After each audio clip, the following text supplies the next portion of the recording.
Hello and welcome दोस्तों to 5 minutes engineering. आज का वीडियो वाकई बड़ा कमाल का होने वाला है दोस्तों, क्योंकि आज के इस वीडियो में हम की वैल्यू डेटाबेस के बारे में बात करने वाले हैं। यानी कि ये भी अपना अगला नो एसक्यूएल डेटाबेस टाइप ही है। इससे पहले अपन ने डॉक्यूमेंट डेटाबेस देखा था, उसकी बातें जो है समझी थी रियल लाइफ रिलेटेबल एनालॉजी के साथ। अब इसके साथ भी वही होगा। इसके साथ भी पहले रियल लाइफ रिलेटेबल एनालॉजी के साथ अंडरस्टैंड करेंगे कि ये करना क्या चाहता है और करता कैसे है, और जो ये करता है इसके बारे में कुछ टर्मिनोलॉजीज और उसके फायदे समझ लेंगे। तो चलिए यहां पे हम लोग पहले की वैल्यू डेटाबेस की बेसिक कोर अंडरस्टैंडिंग ले लेते हैं एक रियल लाइफ रिलेटेबल एनालॉजी के साथ। जैसे कि मान लीजिए आप रेलवे स्टेशन पे चले गए, रेलवे स्टेशन पे गए, अब वेटिंग टाइम बहुत ज्यादा है, ट्रेन डिले हो गई है और सामान यार लेके हर जगह घूमना पॉसिबल नहीं है। तो यहां पे आपने कई बार ऐसे लगेज काउंटर्स जो हैं, स्टोरेज एरियाज जो है वो देखे होंगे। तो वहां पे जो है लोग उपस्थित होते हैं। आपको सिर्फ करना क्या होता है कि जी ये मेरा लो लगेज। अब ये लगेज लेने के बाद ये जो आपका क्लर्क है ये क्या करता है, इस बैग को 101 नंबर के साथ पेयर अप कर देता है। यानी ये सिंपली 101 के साथ क्यों पेयर अप करता है, भाई खुला दिख गया, खुला दिख गया तो उसके अंदर मैंने बैग रख दिया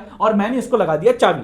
मैंने क्या लगा दिया, लेट्स से उसको चाबी या फिर टोकन नंबर बोल सकते हो, जो भी है। जनरली ओपन ही होते हैं, लेकिन मान लीजिए अगर ओपन भी है तो उसका एक टोकन नंबर होता है कि ये जो रिस्पेक्टिवली आपका ब्लॉक है इसका नंबर क्या है, 101। तो ये 101 नंबर का टोकन भैया यूजर को दे देता है। अब जैसी ट्रेन आने वाली होती है तुरंत भैया आप जो है यहां पे आते हो काउंटर पे, उसको बोलते हो भैया ये देखो ये टोकन आपने मेरे को दिया था 101 वाला, तो ये 101 वाला टोकन लो।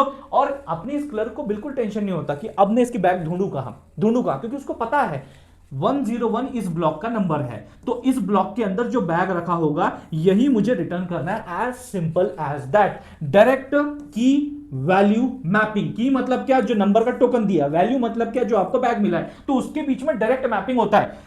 आपकी ये वाली बैग यहां यहां यहां यहां यहां यहां यहां हर जगह ढूंढने की जरूरत है ही नहीं, क्योंकि डायरेक्ट मैपिंग आपको यहां पे मिल रहा है। इंस्टेंटली आपको जो है रिस्पेक्टिवली डायरेक्ट मैच रिजल्ट सामने आ जाता है। आप रिस्पेक्टिवली वो अपना बैग यहां पे ले लेते हो। एक और इंपॉर्टेंट बात जो आपको समझनी है, ये वही एग्जांपल है जैसे अपन चप्पल रखने कहीं जाते हैं मंदिर में, तो अपने को टोकन नहीं देते कि आप सबकी चप्पल मैंने इस खाने में रखी, इस खाने को नंबर दे दिया है। एग्जैक्टली वही वाला एग्जांपल है मैंने रेलवे स्टेशन का लगेज काउंटर लगेज स्टोरेज वाली फैसिलिटी आपको बताई। अब यहां पे एक चीज आपको समझनी है कि ये जो भी भैया काउंटर पे व्यक्ति खड़ा है, जो क्लर्क खड़ा है, इसे बिल्कुल भी जरूरत नहीं होती कि इस बैग के अंदर क्या है।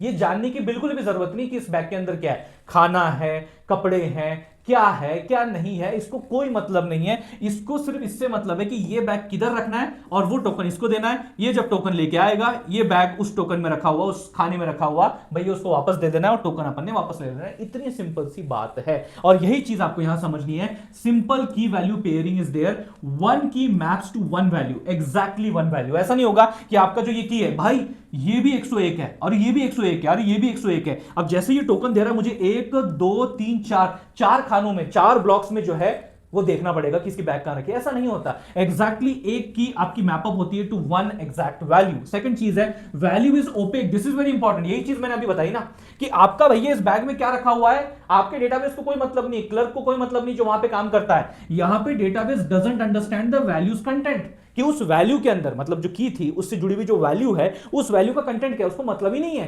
तो वो ओपेक होता है, उसके लिए उसको नहीं दिखता ना, उसको लेना देना होता है। अल्ट्रा फास्ट लुकअप्स होते हैं। यस, यहां टाइम नहीं लगता। 101 वो देखो उधर है, निकाल के दे दे, बात खत्म। कोई सर्च वगैरह करना नहीं है, डायरेक्ट एक्सेस होती है। No searching is needed. आपको कोई लीनियर सर्च नहीं करना है, चलो इधर जाते जाओ मैच कर रहे जाते जाओ, नहीं कुछ नहीं लीनियर सर्च करना। डायरेक्ट भैया इधर जाओ, बैग निकाल के दे दो, बात खत्म।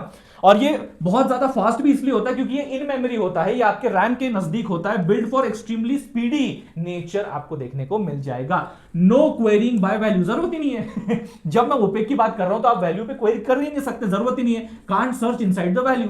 जब आपको वैल्यू से ही लेना देना नहीं है, जब वैल्यू आपके लिए ओपेक है, तो ओपेक चीज पे आप क्वेरी कैसे करोगे, बराबर है, कुछ ढूंढने की कोशिश कैसे करोगे। आपको तो सिर्फ भैया वैल्यू उठानी और वैल्यू दे देनी है। मतलब ऐसा तो नहीं होगा ना कि आदमी आएगा, बैग वहां पे रखी हुई है, वो बोलेगा यार बैग से ना मेरे को बैग के अंदर से ये चाहिए वो चाहिए। ये थोड़ी ना काम है उसका काम सिर्फ इतना है कि भैया यहां से निकाल के आपको बैग वापस दे देनी, दैट्स इट। बैग के अंदर क्वेरी करके कुछ चीज आप मांगोगे, वो भैया हमारा काम नहीं है, सीधी बात है।